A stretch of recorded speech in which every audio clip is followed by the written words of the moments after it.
Here is a typical attack by a lioness on a lone zebra. The lioness lunges for the zebra's throat, trying to overturn and strangle it.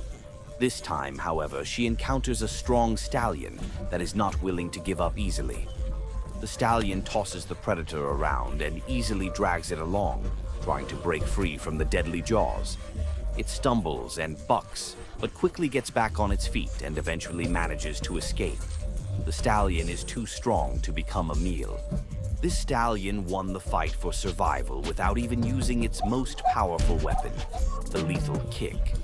Zebras can break a lion's leg or jaw with a single precise kick.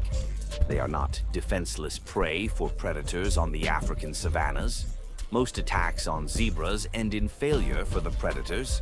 Zebras often emerge victorious in encounters with lions, hyenas, and even crocodiles. How do they manage this? That's what we'll discuss in today's episode. Welcome. Here is the zebra's deadly weapon. Powerful kicks and swings from its hind legs, equipped with strong muscles. Kicks that break jaws and shatter bones. Strong jaws, sharp teeth, and claws are the deadly arsenal of predators. How to defend against such weaponry? Zebras, and generally equids, may seem defenseless at first glance. However, they are not at a disadvantage. They are excellent runners, spending entire days on their feet, even sleeping while standing at night. Strong legs ending in hard hooves are their most valuable gift, a legacy from their ancestors and a powerful weapon. Anyone who has had contact with horses knows this. One should not approach horses from behind, make sudden movements, or shout, as such behavior, even with otherwise gentle horses, can trigger a defensive reaction in the form of a kick. A horse's kick can easily shatter a person's bones, and a blow to the head can kill instantly, or at best, cause a concussion. Horses typically weigh around 500 to 600 kilos, and the heaviest draft horses can weigh close to a ton. All this weight is supported by their legs. However, it is the hind legs that provide the propulsion during running. They contain the greatest strength. The hind legs push off the ground, but when the animal directs the force from the tip of its hoof towards an opponent, its locomotion tool turns into a deadly weapon. Zebras are smaller than domestic horses, but they are much more temperamental, more aggressive, and very difficult to tame. You might have wondered why people don't ride zebras. After all, striped horses in stables could be a hit.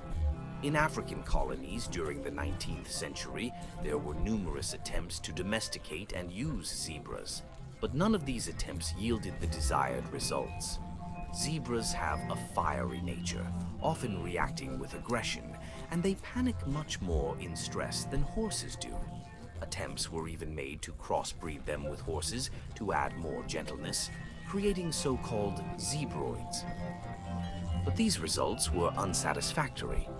Horses, unlike zebras, were domesticated thousands of years ago and have been selectively bred to be gentle and obedient. Zebras, on the other hand, remain wild, free, and untamed. Let's return to the deadly kicks of zebras. Kicking serves not only to defend against predators, but also for dominance battles between males. Zebras breed in a harem system. One male, the strongest one who defeats rivals, forms a harem of several to dozens of females, and he is the father of all the young in the herd. There are many candidates for alpha male, but only one can win. To determine the winner, stallions push, kick, and bite each other. The victor takes all. However, it's not only males that can bite and kick. Females also possess this ability, using it in different situations for self-defense and in protecting their young. In this footage, we see a young zebra being attacked by a lioness.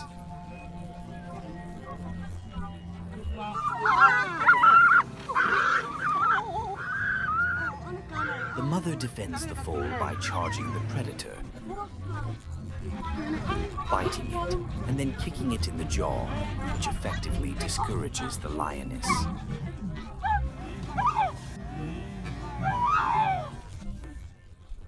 The strength of a zebra's kick is illustrated by this footage. We see a mixed herd of zebras and wildebeests. It is the wildebeest that receives the kick. The blow is so powerful that it instantly knocks the animal off its feet, rendering it unable to get up. The stunned animal takes a long time to recover, even though the kick was not particularly large.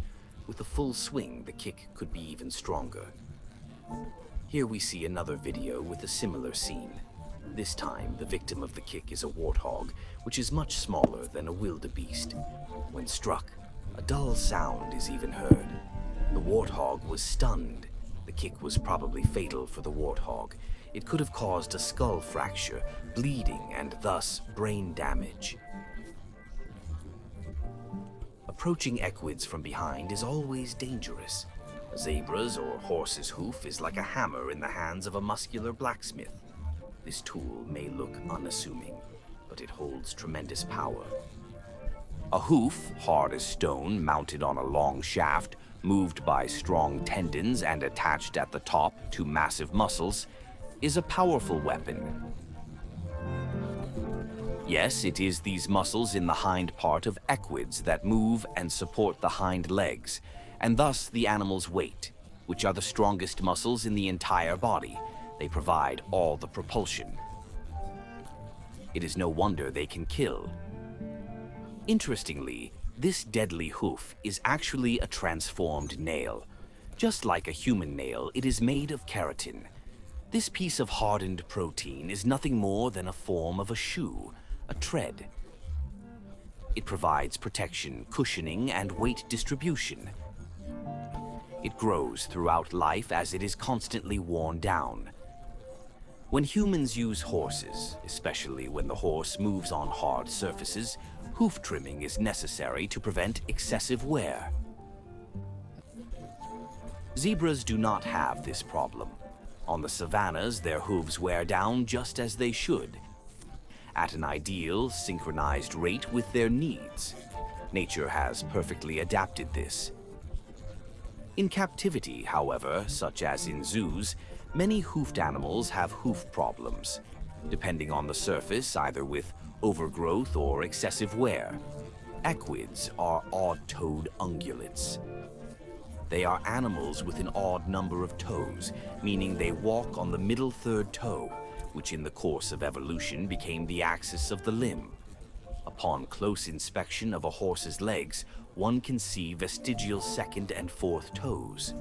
Modern paleontology has nearly all intermediate stages of equids, allowing us to trace the evolution of these animals and the reduction of all toes except the central one, which enlarged and was crowned with an extensive, broad hoof.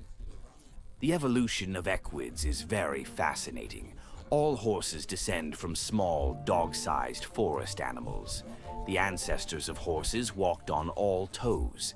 Then, with changing climates as forests were replaced by plains, primitive equids began feeding on grass, leaving the forests and adapting to life on the plains.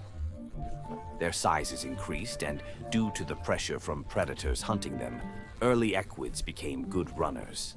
And so it remains to this day. Humans throughout history have recognized the power of equids, their inexhaustible strength and locomotive abilities. They tamed and used them for their purposes. Horses played a crucial role in the development of Old World civilizations.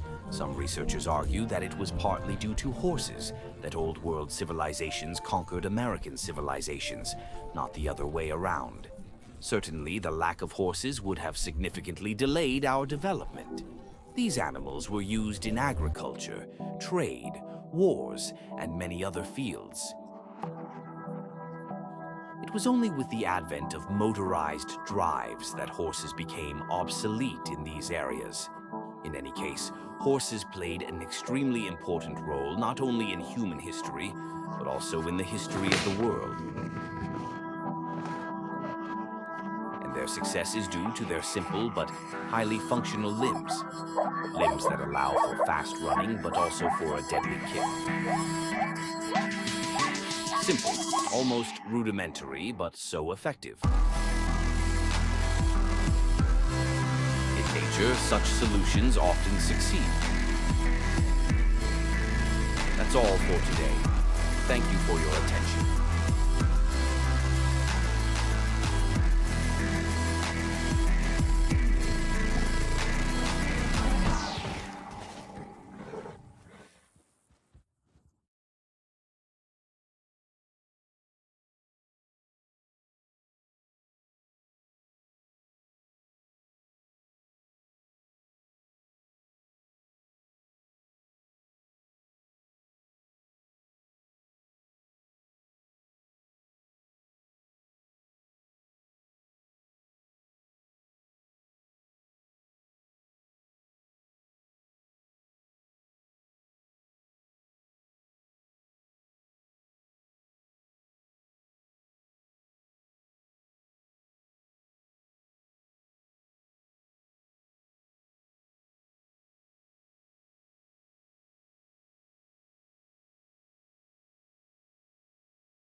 Certainly, the lack of horses would have significantly delayed our development.